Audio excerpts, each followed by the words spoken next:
Your bathroom scale is measuring the wrong thing. It tells you how much you weigh. It tells you nothing about where the fat is stored or what it is doing to your internal organs while it sits there.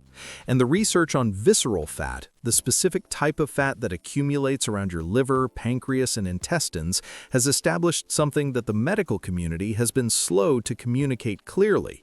You can have a completely normal body weight, a completely normal BMI, and still carry enough visceral fat to significantly raise your risk of type 2 diabetes, cardiovascular disease, and early death. The fat that kills you is often the fat you cannot see. Think about the last time you looked at someone and thought they were healthy, slim, normal weight, no obvious excess anywhere. Now consider this. MRI imaging studies comparing lean individuals by BMI have found that many people with normal body weight carry more visceral fat than people who appear visibly overweight. The same visible body shape does not correspond to the same internal fat distribution.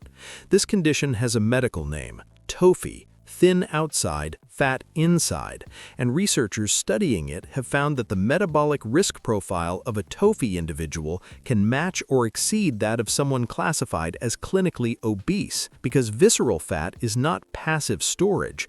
It is a biologically active tissue that continuously secretes inflammatory signals, disrupts hormone regulation, and drives insulin resistance that precedes metabolic disease.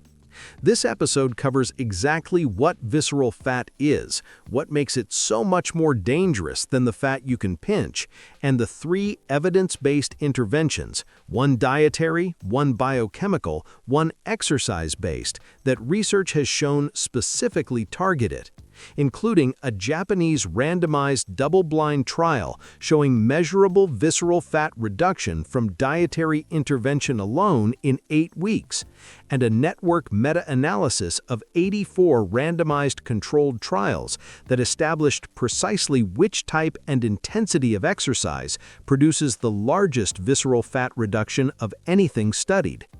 Here is the fundamental distinction that makes visceral fat categorically different from every other type of fat in the human body. The fat most people think of when they think about excess body fat is subcutaneous fat. It sits directly beneath the skin. It is visible. It is what changes when someone loses weight rapidly. Subcutaneous fat is essentially passive storage. Visceral fat is entirely different. It accumulates within the peritoneal cavity, the space containing the liver, pancreas, stomach, and intestines, and it is highly metabolically active. It functions less like storage and more like a gland. Visceral adipose tissue continuously secretes adipokines, including tumor necrosis factor alpha, interleukin-6, and resistin, which drive chronic low-grade systemic inflammation. Because visceral fat drains directly into the portal vein, the blood supply feeding the liver, its inflammatory and lipid output reaches the liver before it reaches any other organ. And here is the TOFI finding that makes visceral fat a concern well beyond the population that typically worries about their weight. MRI imaging studies have documented significant overlap in visceral fat between lean, overweight, and obese individuals.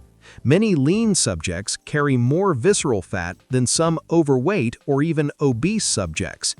Research from the International Atherosclerosis Society found that among people with a BMI within the normal range, up to 29% present body fat proportions within the obesity range. And some studies have found up to 60% of men and 45% of women with normal BMI carrying adiposity levels within the clinical obesity range. TOFI individuals show insulin resistance, higher fasting triglycerides, reduced HDL cholesterol, elevated blood pressure, and elevated pro-inflammatory cytokines at rates comparable to metabolically obese individuals. The only reliable external proxy for visceral fat is waist circumference, with thresholds of approximately 40 inches for men and 35 inches for women serving as clinical red flags independent of total body weight. Consider a building that looks pristine from the street. The facade is clean, the windows are intact, the exterior has been freshly painted. But beneath the walls, the electrical wiring is deteriorating, the plumbing has corroded, and the load-bearing structure has developed stress fractures. An inspector assessing only the exterior would declare it sound. Visceral fat is the internal infrastructure problem that an aesthetic assessment, your weight, your clothing size, your reflection, systematically misses. The building that is most dangerous is not always the one that looks most damaged from the street. Here is the dietary mechanism that the visceral fat research consistently points toward, beginning with a class of plant pigments whose relationship with abdominal fat accumulation has been documented in both intervention and observational trials in Japanese populations. Carotenoids are the lipid-soluble pigments that give vegetables their most vivid colors, the lycopene in tomatoes, the beta-carotene in carrots, the lutein in leafy greens. They function as potent antioxidants, neutralizing the reactive oxygen species that drive chronic oxidative stress underlying visceral fat accumulation and the inflammatory signaling it produces. A cross-sectional study of 805 residents in Hirosaki, Japan, found that total serum carotenoid levels were inversely associated with visceral fat area in women after controlling for dietary fiber and other confounders. A randomized, double-blind controlled trial published in the journal Nutrients enrolled 28 middle-aged Japanese men with a BMI of 25 or above and randomized them into 4 groups based on the combination of lycopene and lutein content in their daily vegetable beverage. The intervention lasted 8 weeks. The result was consistent across all 4 carotenoid groups. Visceral fat levels decreased significantly in all groups compared to baseline. Plasma carotenoid concentrations increased without adverse effects. The researchers also found changes in gene expression profiles in whole blood samples, with carotenoid intake associated with shifts in genes relevant to fat metabolism. The conclusion? Dietary intake of carotenoid-rich vegetables increases plasma carotenoid concentrations and measurably reduces intra-abdominal visceral fat in obese individuals over 8 weeks. Now here is the second intervention, one available in a cup of tea that the research has documented with enough precision to specify the dose, the mechanism, and the type of tea that actually delivers the required compound. Green tea catechins, and specifically epigallocatechin 3 gallate or EGCG, act on visceral fat through 2 primary mechanisms simultaneously. First, EGCG inhibits catechol O-methyltransferase, or COMT, the enzyme that breaks down norepinephrine. Norepinephrine activates fat cell receptors and initiates lipolysis. By slowing COMT activity, EGCG prolongs the fat-burning signal from norepinephrine. Caffeine amplifies this by independently stimulating catecholamine release. Caffeine increases the signal, EGCG makes it last longer. Second, catechins inhibit lipase, the enzyme that breaks down dietary fat for intestinal absorption, reducing the proportion of consumed fat that enters circulation by approximately 3 to 5%. A 12-week double-blind parallel multi-center trial recruited 270 Japanese women and men with visceral fat-type obesity. After a 2-week dietary run-in period, participants were randomized to consume either a green tea beverage containing 583 milligrams of catechins daily or a control beverage containing 96 milligrams of catechins daily. Participants maintained their usual dietary intake and normal physical activity. The per-protocol analysis included 240 subjects. At 12 weeks, the catechin group showed significantly greater decreases across body weight, BMI, body fat ratio, waist circumference, visceral fat area, and subcutaneous fat area compared to the control group. LDL cholesterol decreased and systolic blood pressure improved in participants with mild hypertension. The dose threshold established across multiple trials and confirmed in meta-analyses is approximately 500 to 600 milligrams of catechins per day. This is the quantity found in 2 to 3 cups of matcha or high-grade sencha, which uses the whole leaf, not a commercial tea bag, which delivers a fraction of this dose. Now here is the exercise finding that settles the visceral fat debate more definitively than any single study could. It draws on 84 randomized controlled trials involving 4,836 patients, compares every major exercise modality simultaneously using network meta-analysis, and arrives at a conclusion specific enough to change how anyone training for visceral fat reduction should structure their sessions. A systematic review and network meta-analysis published in Obesity Reviews in 2024 examined the effects of aerobic exercise, resistance training, combined aerobic and resistance training, and high-intensity interval training on visceral adipose tissue in individuals with overweight and obesity. All 4 exercise categories produced significant visceral fat reduction compared to no exercise. However, the ranking analysis found that vigorous intensity aerobic exercise and high-intensity interval training had the highest probability of being the most effective interventions for visceral fat reduction among all categories tested. Vigorous intensity aerobic exercise was defined as exercise at greater than 65% of maximal oxygen uptake, or greater than 75% of maximum heart rate. A separate dose-response meta-analysis confirmed that exercise demonstrates a dose-dependent response for visceral fat reduction, a relationship not found for calorie restriction, which plateaued. The practical translation? Vigorous intensity begins at approximately 65% of maximal oxygen uptake, corresponding to roughly 75% of maximum heart rate. The subjective signal is distinct. You can still speak in complete sentences, but you are audibly working to do so. Walking at a comfortable pace does not reach this threshold. Brisk walking on an incline does. Cycling at a pace that makes conversation mildly effortful does.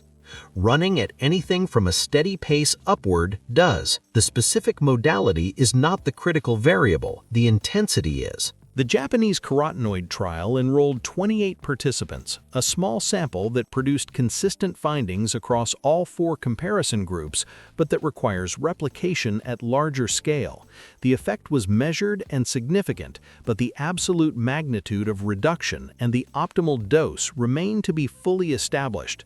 The finding is directionally compelling and supported by observational data from a separate Japanese study of 805 people. The catechin trial by Nagao et al. Enrolled 240 participants and used a methodologically strong 12-week double-blind multi-center design. The limitation is that the 583 mg daily catechin dose requires high-quality, minimally processed whole-leaf green tea, and that the effect size on visceral fat, while statistically significant, is modest in absolute terms. A 2024 trial of catechins combined with inulin found no significant reduction in visceral fat area despite improvements in insulin resistance, a reminder that the catechin effect is not universally replicable across all formulations. On exercise, vigorous intensity producing the greatest visceral fat reduction does not mean moderate intensity is ineffective. For someone currently sedentary, any consistent aerobic exercise that raises heart rate meaningfully will produce visceral fat reduction. The intensity refinement matters more as a baseline of fitness is established. The dose-dependent relationship also needs to be tempered by the practical reality that injury risk and recovery requirements limit sustainable exercise volume for most people. Here is the complete picture assembled from the research. Visceral fat is biologically active adipose tissue that secretes inflammatory cytokines, drives insulin resistance, and accumulates around the liver and pancreas regardless of whether your bathroom scale considers you overweight. The TOFI phenotype affects an estimated 14% of men and 12% of women in UK studies, all of whom would be classified as healthy by conventional weight-based measures while carrying measurable metabolic risk. 3 evidence-based interventions target it specifically. Dietary carotenoids from lycopene and lutein-rich vegetables reduced visceral fat across all groups in an 8-week Japanese double-blind randomized trial. Green tea catechins at 583 milligrams daily produced significantly greater visceral fat reduction than the low-dose control in a 240-person double-blind multi-center trial over 12 weeks via COMT inhibition and lipase suppression. And vigorous intensity aerobic exercise ranked highest for visceral fat reduction in a network meta-analysis of 84 randomized controlled trials involving 4,836 patients with a dose-dependent relationship and no observed ceiling.